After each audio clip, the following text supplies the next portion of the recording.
America, Iran వార్‌కి సంబంధించి వస్తున్న updates వల్ల మన మార్కెట్‌లయితే నెగెటివ్‌గా ఉన్నాయి. నిజంగా పెద్దగా గుడ్ న్యూస్‌లు కూడా ఏం లేవు. కానీ అమెరికా మార్కెట్‌లు ఆల్ టైమ్ హైస్‌ని టచ్ చేస్తున్నాయండి. ఇక ఇరాన్ మన ఇండియాకి ఎస్పెషల్లీ గుజరాత్‌కి రావాల్సిన షిప్‌ని స్ట్రెయిట్ ఆఫ్ హోర్ముజ్‌లో అటాక్ చేసిందట. మనం ఇరాన్‌కి ఫ్రెండ్స్ కదా!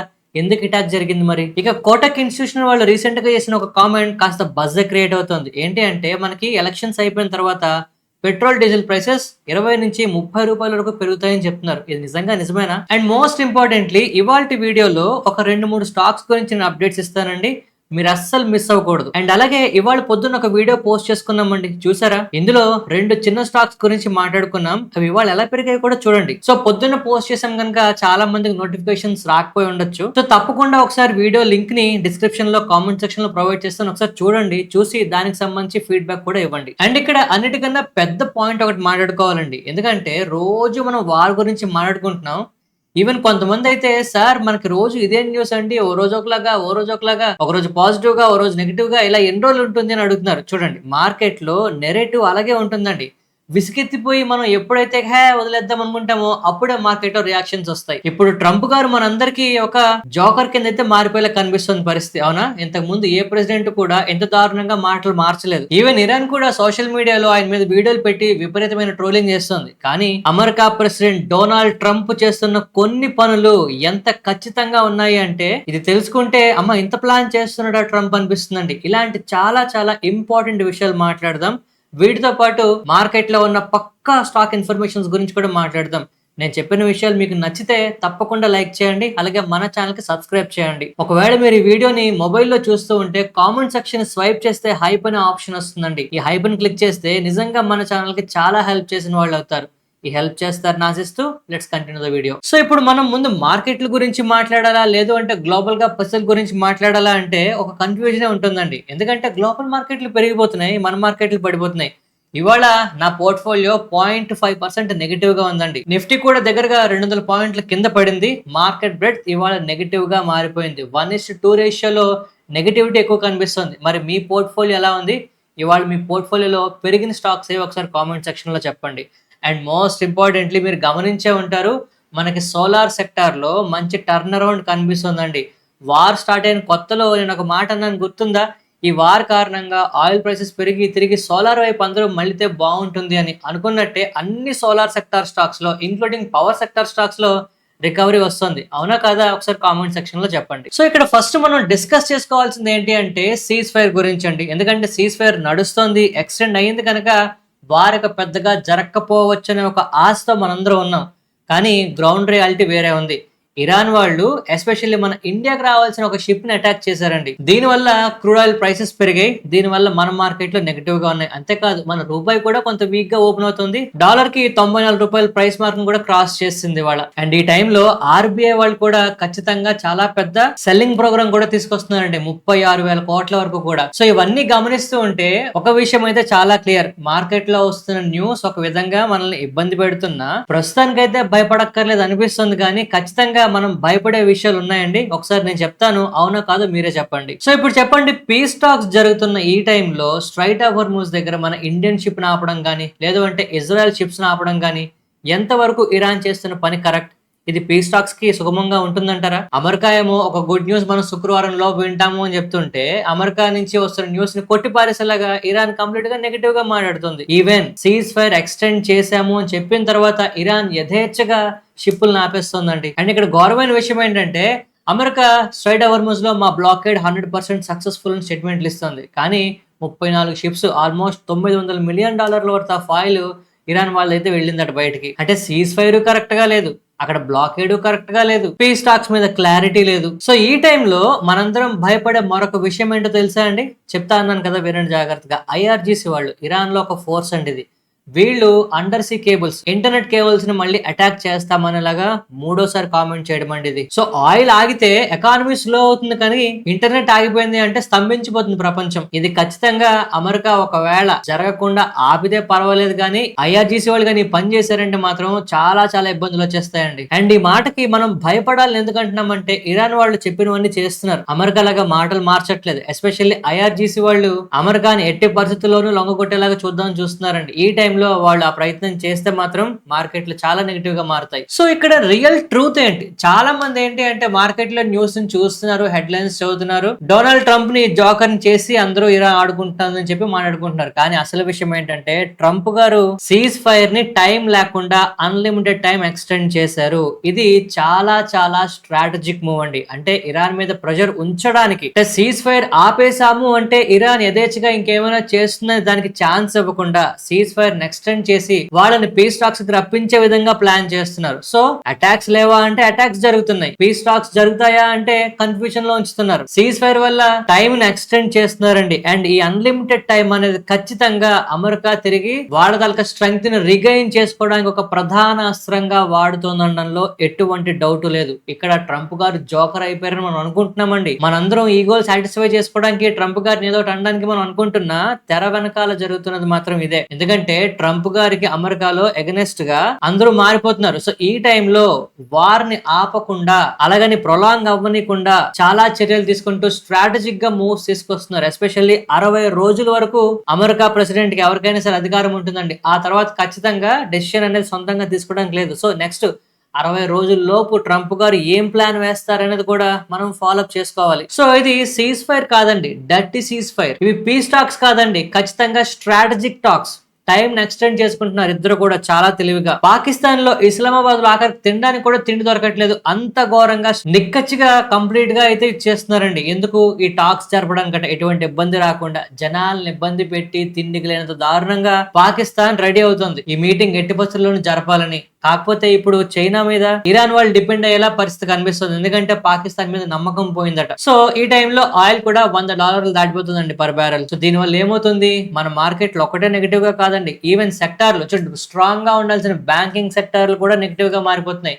ఎందుకంటే ఇప్పటికే కొన్ని బ్రోకరేజ్ సంస్థలు కానీ, రేటింగ్ ఏజెన్సీ సంస్థలు కానీ ఆయిల్ $100 $130 దాటిపోతుంది స్టేట్మెంట్లు ఇచ్చాయి. ఇవాళ 100 దాటిందండి. అంటే ఖచ్చితంగా ఇన్ఫ్లేషన్ పెరుగుతుంది. ఇన్ఫ్లేషన్ పెరిగితే వడ్డీ రేట్లు తగ్గవు, వడ్డీ రేట్లు తగ్గకపోతే బ్యాంక్ తాలూకా గ్రోత్ తగ్గిపోతుంది. ఇవి అప్పుడే ప్రైస్ అయిపోతున్నాయండి బ్యాంక్ స్టాక్స్. అందుకే మళ్ళీ మనకు కొన్ని నెగిటివ్ గా మారిపోతున్నాయి. అండ్ ఈ మొత్తం ఆటలో ఇరాన్ దగ్గర నుంచి వస్తున్న మరో పెద్ద స్టేట్మెంట్ ఏంటి, మేము స్ట్రైట్ ఆఫ్ హోర్ముజ్ లో మైన్స్ వేసాము అని చెప్పేయండి, గుర్తుందా? అండ్ ఆ మైన్స్ ఒకవేళ ఆపరేట్ చేసి క్లీన్ చేయడానికి 6 నెలల టైం పడుతుందట అమెరికాకి. అంటే నెక్స్ట్ 6 నెలల పాటు ఈ స్టేట్మెంట్ నిజమైతే మన మార్కెట్లే కాదు, గ్లోబల్ గా ఆయిల్ మార్కెట్లతో సహా అన్ని కాస్త టెన్షన్ గానే ఉండబోతున్నాయి. సో ఈ టైంలో నిన్న మనకు ఒక స్టేట్మెంట్ వచ్చిందండి, రాజ్నాథ్ సింగ్ గారు మేబీ ఈ పీస్ టాక్స్ లో మేము ఇన్వాల్వ్ అవడానికి అవకాశం ఉంది అనేలాగా. నేను దీన్ని ఒక ట్రాప్ కింద అయితే ఊహిస్తున్నానండి. ఎందుకంటే ఇప్పుడు అమెరికా దగ్గర నుంచి మరొక స్టేట్మెంట్ వచ్చింది. ఏంటి, మనల్ని ఈ స్ట్రైట్ ఆఫ్ హోర్ముజ్ విషయంలో నేవీని డిప్లాయ్ చేయమని అమెరికా ఇండియాకి రిక్వెస్ట్ చేస్తుందట. పీస్ టాక్స్ కి రమ్మండం ఒక వ్యక్తి అయితే,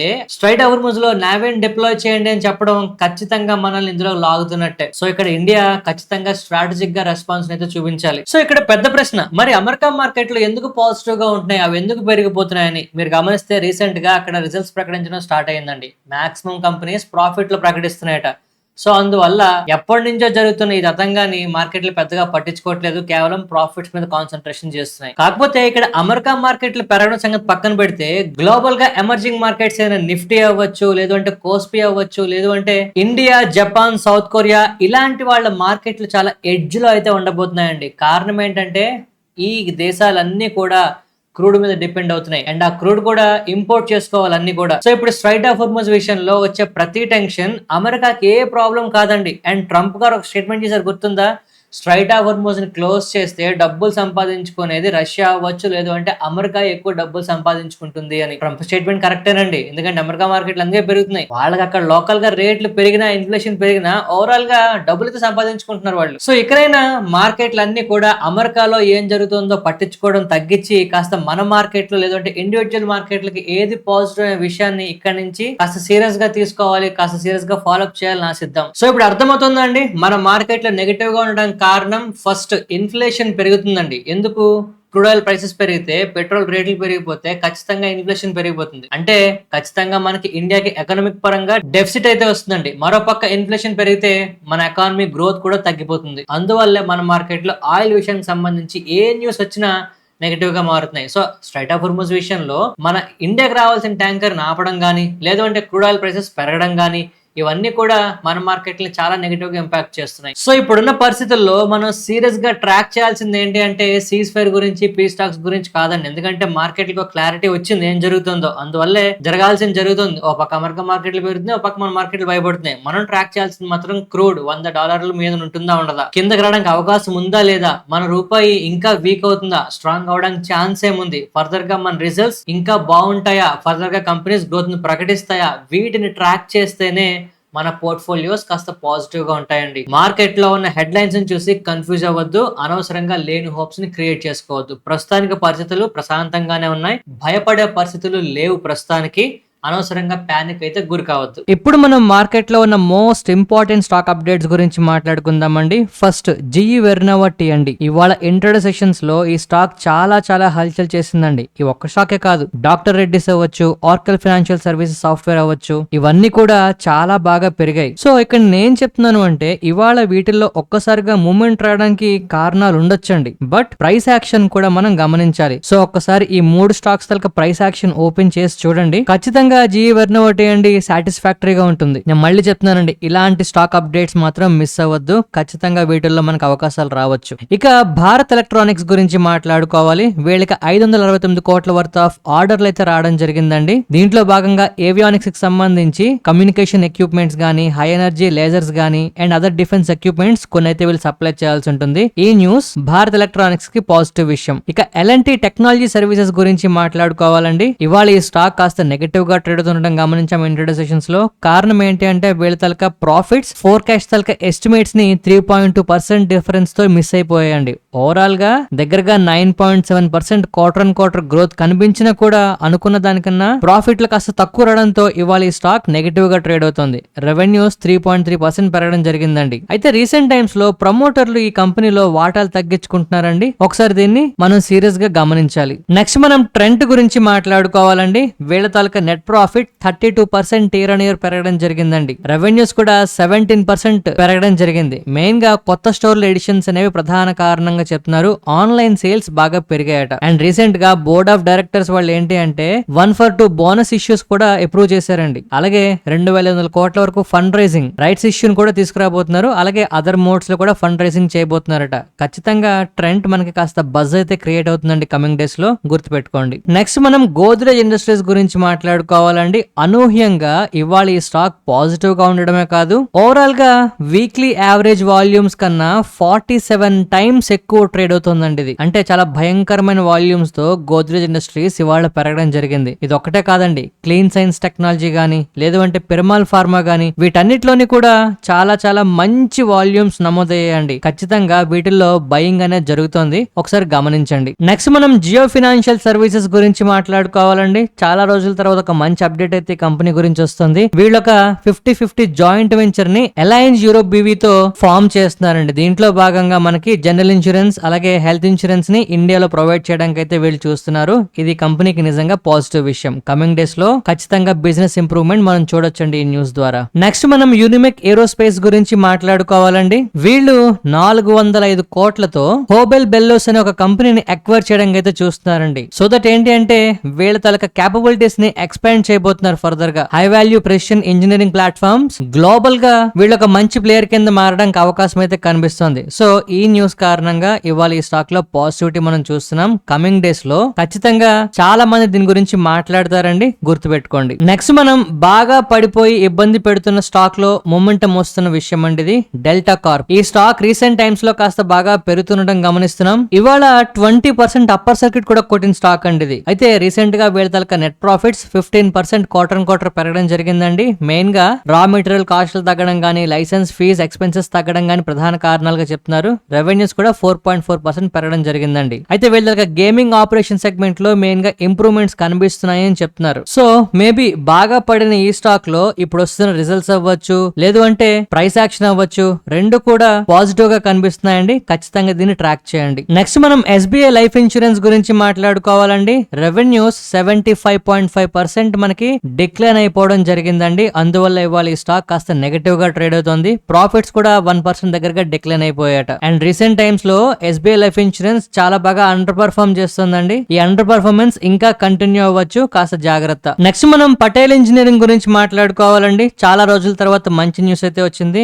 వీళ్ళకి దగ్గరగా 1600 కోట్ల వర్త్ ఆఫ్ ఆర్డర్లకి వీళ్ళైతే L1 బిడ్డర్ గా అయితే ఎమర్జ్ అయ్యారు. ఈ order SJVN lower Arun power development company దగ్గర నుంచి అయితే వస్తుంది. దీంట్లో భాగంగా 669 మెగావాట్ల ఒక హైడ్రో ఎలక్ట్రిక్ ప్రాజెక్ట్ ని నేపాల్లో అయితే వీళ్ళు దానికి సంబంధించి కన్స్ట్రక్షన్ గానీ, టన్నల్స్ గానీ, షాఫ్ట్స్ గానీ, పవర్ హౌస్ గానీ, అలాగే కొన్ని సివిల్ మెకానికల్ వర్క్స్ కి సంబంధించి వర్క్స్ అయితే కంప్లీట్ చేయాల్సి ఉంటుంది. ఇది ఈ కంపెనీకి కాస్త పాజిటివ్ విషయం. నెక్స్ట్ మనం భారత్ కుకింగ్ కోల్ గురించి మాట్లాడుకోవాలండి. రీసెంట్ గా ఈ కంపెనీ గురించి చాలా హైప్ అయితే క్రియేట్ అయింది సోషల్ మీడియాలో. ఇప్పుడు ఈ స్టాక్ బాగా పడుతుందండి. కారణం ఏంటంటే రీసెంట్ గా వచ్చిన రిజల్ట్స్ లో net profits 59% year on year decline అయిపోయాయి. హైయర్ ఎంప్లాయీ బెనిఫిట్స్ గానీ, ఫినాన్స్ కాస్ట్లు గానీ బాగా ఎక్కువగా ఉన్నాయట. రెవెన్యూస్ కూడా 7.5% డిక్లైన్ అవ్వడం ఈ స్టాక్ పడిపోవడానికి ప్రధాన కారణం. అయితే ఫండమెంటల్ గా కాస్త పర్వాలేదు అనిపిస్తున్న ఈ స్టాక్ మనం కాస్త కాషియస్ గా ఉండాల్సిన టైం అయితే కనిపిస్తుంది. నెక్స్ట్ మనం ఎవరెడీ ఇండస్ట్రీస్ గురించి మాట్లాడుకోవాలండి. 200 కోట్ల క్యాపెక్స్ ప్లాన్ తో వీళ్ళ కెపాసిటీని ఎక్స్పాండ్ చేస్తున్నారండి. ఫర్దర్ గా 36 లక్షల బ్యాటరీస్ పర్ యానం ప్రొడక్షన్ ఫెసిలిటీని వీళ్ళు జమ్మూ అండ్ కాశ్మీర్ లో స్టార్ట్ చేస్తున్నారు. ఇది ఎవరెడీ ఇండస్ట్రీస్ కి కొంత పాజిటివ్ విషయమే. నెక్స్ట్ మనం జూబిలెంట్ ఇంగ్రీవియా గురించి మాట్లాడుకోవాలండి. ఈ స్టాక్ చాలా ఇబ్బందులు ఉన్నట్టు కనిపిస్తుంది. రీసెంట్ టైమ్స్ లో ప్రైస్ యాక్షన్ చూస్తుంటే ఓ రోజు పెరుగుతుంది, ఓ రోజు పడుతుంది. కొన్ని రోజులు ఎక్స్పాన్షన్ ప్లాన్స్ బాగున్నాయి, కొత్త స్టోర్స్ ఎడిషన్స్ అవుతున్నాయి, ఇలా రకరకాలుగా న్యూస్ వస్తుంది. కానీ స్టాక్ ప్రైస్ అయితే మాత్రం ఖచ్చితంగా కొంత ఇబ్బంది అయితే పెడుతుందండి. ఇప్పుడు యాక్సిస్ డైరెక్ట్ వాళ్ళు దీనికి బై రేటింగ్ ఇస్తూ 800 రూపాయల స్టాక్ ప్రైస్ అయితే ఇస్తున్నారండి టార్గెట్ కింద. సో ఇప్పుడు జూబిలెంట్ ఇంగ్రీవియా ఫర్దర్ గా వాళ్ళ దగ్గర కెపాసిటీ ఎక్స్పాన్షన్ గానీ, స్పెషాలిటీ కెమికల్స్ అండ్ న్యూట్రిషన్ సంబంధించి గ్రోత్ గానీ, వీళ్ళ దగ్గర మార్జిన్ గ్రోత్ ఫ్యూచర్ లో ఉంటుందని చెప్పడం, ఇవన్నీ కూడా ఖచ్చితంగా ఈ కంపెనీకి పాజిటివ్ విషయాలండి. అండ్ FY28 వరకు వీళ్ళ దగ్గర నెట్ ప్రాఫిట్ అనేది 22% CAGR నమోదు చేస్తుందని వీళ్ళు చెప్తున్నారు. ఇది ఖచ్చితంగా జూబిలెంట్ ఇంగ్రీవియాకి చాలా పాజిటివ్ విషయం. దీన్ని ఖచ్చితంగా ట్రాక్ చేయాలి. ఇక SW సోలార్ గురించి మాట్లాడుకోవాలండి. ఇవాళ ఇంట్రాడే సెషన్స్ లో ఈ స్టాక్ బాగా పెరగడం మనం చూసాం. కారణం ఏంటి అంటే రీసెంట్ గా వచ్చిన రిజల్ట్స్ లో వీళ్ళ net profits 143% year on year పెరగడం జరిగింది. అయితే రెవెన్యూస్ మాత్రం 20% డిక్లైన్ అయిపోయాట. కారణం ఏంటంటే వీళ్ళకి వచ్చిన కొన్ని EPC ప్రాజెక్టులు రిడక్షన్ అయితే జరిగింది. ఓవరాల్ గా కంపెనీ దగ్గర నెట్ క్యాష్ ఫ్లోస్ అయితే లాస్ట్ 2 years గా ఇంప్రూవ్ అవుతున్నాయండి. నేనైతే ఈ స్టాక్ ని లాస్ట్ లో హోల్డ్ చేస్తున్నా. చూద్దాం ఫర్దర్ గా బిజినెస్ అయితే ఇంప్రూవ్ అవుతుంది కనుక ఈ రికవరీ కంటిన్యూ అవ్వాలని ఆశిస్తున్నా. నెక్స్ట్ మనం టాటా మోటార్స్ ప్యాసింజర్ వెహికల్స్ గురించి మాట్లాడుకోవాలండి. నిజంగానే ఈ స్టాక్ ఇది నెగటివ్ న్యూస్, ఎస్పెషల్లీ ఇప్పుడు వస్తున్న టైం అలాంటిదండి. ఎందుకంటే జాగ్వార్ ల్యాండ్ రోవర్ వాళ్ళు 1.7 లక్షల వెహికల్స్ ని రికాల్ అయితే చేస్తున్నారట. US లో ఒక potential loss of drive power అని చెప్పి ఒక ఇష్యూని US national highway traffic safety administration వాళ్ళు అయితే రికగ్నైజ్ చేశారండి. దీని వల్ల ఖచ్చితంగా కంపెనీకి కాస్త సెంటిమెంట్ అనేది దెబ్బతింటుందండి. ఇప్పటికే ఈ స్టాక్ చాలా నెగటివ్ గా కనిపిస్తుంది. ఈ నెగటివిటీ మరికొన్ని రోజులు కంటిన్యూ అవుతుంది. ఇప్పుడు మనం నిఫ్టీ 50 గురించి మాట్లాడుకుందామండి. ఈ నిఫ్టీ 50 గురించి మాట్లాడే ముందు ఒక చిన్న అప్డేట్. ఇవాళ పొద్దున్న మనం ఒక వీడియో పోస్ట్ చేసుకున్నామండి. చిన్న స్టాకే గానీ చాలా పెద్ద విషయం ఉంది. ఇప్పుడు అందరూ దీంట్లో పెట్టుబడులు ఎందుకు పెడుతున్నారు, ప్రతి ఒక్కరు కొంటున్నారు అని వీడియోలో మనం డిస్కస్ చేసుకున్న స్టాక్స్ చూసారా అండి? ఇవాళ వాటిల్లో మొమెంటం గమనించారా? ఇలాంటి అప్డేట్స్ ఇక మన ఛానల్లో కొంత రెగ్యులర్ గా వస్తూ ఉంటాయండి. కాకపోతే ఇలాంటి అప్డేట్స్ కేవలం ఇంపార్టెంట్ అనిపించినప్పుడు మాత్రమే వస్తుంటాయి. సో వీటిని మిస్ అవ్వకుండా ఉండాలి అంటే మన ఛానల్ కి ఒకసారి సబ్స్క్రైబ్ చేయండి. సో దట్ ఇలాంటి అప్డేట్స్ అయితే మీరు మిస్ అవ్వకుండా చూస్తారు. ఇక ఇవాళ నిఫ్టీ గురించి మాట్లాడాల్సి వస్తే మార్కెట్లు గ్యాప్ డౌన్ లో ఓపెన్ అయ్యాయండి. కానీ ఆల్మోస్ట్ 10-10:30 వరకు కూడా మనకి మార్కెట్ రికవర్ అవుతుందేమో ఆశలు కలిగించిందండి. కానీ ఫైనల్ గా ప్రాఫిట్ బుకింగ్స్ కంటిన్యూ అయ్యాయి. ఇవాళ ప్రైస్ యాక్షన్ కూడా క్లియర్ గా మనకి కన్సోలిడేషన్ లో కనిపిస్తుందండి. అండ్ డైలీ చార్ట్ లో మనం కనుక విషయాన్ని చూస్తే క్లియర్ గా మనం మెన్షన్ చేసుకున్న ఈ రేంజ్ కిందకి మార్కెట్లు అయితే వెళ్తున్నాయి. సో ఒకవేళ ఇది కంటిన్యూ అయితే ఖచ్చితంగా మనకి 24,000 అనేది నెక్స్ట్ మేజర్ సపోర్ట్ కింద అయితే మనం కన్సిడర్ చేయాల్సిన పరిస్థితి ఉంటుంది. కానీ ఇక్కడ ప్రాబ్లం ఏంటంటే గ్లోబల్ గా అమెరికా మార్కెట్లు ఆల్ టైమ్ హైస్ టచ్ చేస్తుంటే మన మార్కెట్లు మాత్రం క్లియర్ గా కింద పడుతున్నాయండి. అయితే ఇది ప్రాఫిట్ బుకింగ్స్ కింద మాత్రమే నేను ప్రస్తుతానికి కన్సిడర్ చేస్తున్నా. ఫర్దర్ గా అమెరికా దగ్గర నుంచి కానీ లేదంటే ఇరాన్ దగ్గర నుంచి కానీ కొంత పాజిటివ్ న్యూస్ అయితే నేను ఎక్స్పెక్ట్ చేస్తున్నానండి. వచ్చేస్తుంది, మార్కెట్ పెరిగిపోతుంది అని నేను అనుకోవట్లేదు. బట్ ఫర్దర్ గా మార్కెట్ లో ఉన్న సినారియో మొత్తాన్ని గమనిస్తూ ఉంటే కొంతవరకు మార్కెట్లు పైకి వెళ్ళడానికే ట్రై చేస్తున్నాయండి. ఎక్సెప్ట్ క్రూడ్ ఆయిల్ రూపాయల విషయంలో కొంత ఇబ్బందులు వస్తే మార్కెట్లు నెగటివ్ గా రియాక్ట్ అవుతున్నాయి తప్పితే ఇప్పుడు మనం భయపడాల్సిన అవసరం లేదని ప్రస్తుతానికి నా ఫీలింగ్. సో 24,000 అనేది మనకి మేజర్ సపోర్ట్ లెవెల్ అండి. దీన్ని మనం ఖచ్చితంగా ఫాలో అప్ చేయాలి. అయితే రేపటికి మనం గమనించాల్సిన మోస్ట్ ఇంపార్టెంట్ లెవెల్స్ ఏంటి అంటే 24,250 అండి. అంటే అప్రాక్స్ గా మనకి 80-70 పాయింట్ల మీద ఒక లెవెల్ ఉంది ఇవాళ క్లోజింగ్ తో కంపేర్ చేసుకుంటే. సో 24,250 మీదన మార్కెట్లు ఉంటేనే నెక్స్ట్ ఏమైనా పాజిటివిటీ మనం ఎక్స్పెక్ట్ చేయొచ్చండి మార్కెట్ లో. అంటే ఇప్పుడున్న పరిస్థితుల్లో మార్కెట్లు 24,250కి వెళ్ళాలంటే పాజిటివ్ న్యూస్ ఉండాలి అండ్ ఆ మీదన సస్టైన్ అవ్వాలి అంటే నిజంగానే మంచి న్యూస్ రావాలండి. లేదంటే ఈ పర్టికులర్ ఏదైతే నెగటివిటీ మనం ఇక్కడ చూస్తున్నామో ఇది కాస్త కంటిన్యూ అయినా మనం ఆశ్చర్యపోవాల్సిన అవసరం లేదు. ఈ వీడియో నచ్చితే తప్పకుండా లైక్ చేయండి. అలాగే మన ఛానల్ కి సబ్స్క్రైబ్ చేయండి. మన వీడియోస్ ని మరింత మందికి చేరువయ్యేలాగా మీ ఫ్రెండ్స్ అండ్ కొలీగ్స్ అందరికి షేర్ చేయండి. ఈ హెల్ప్ చేస్తారని ఆశిస్తూ మరొక మంచి వీడియోతో కలుద్దామండి. ధన్యవాదాలు.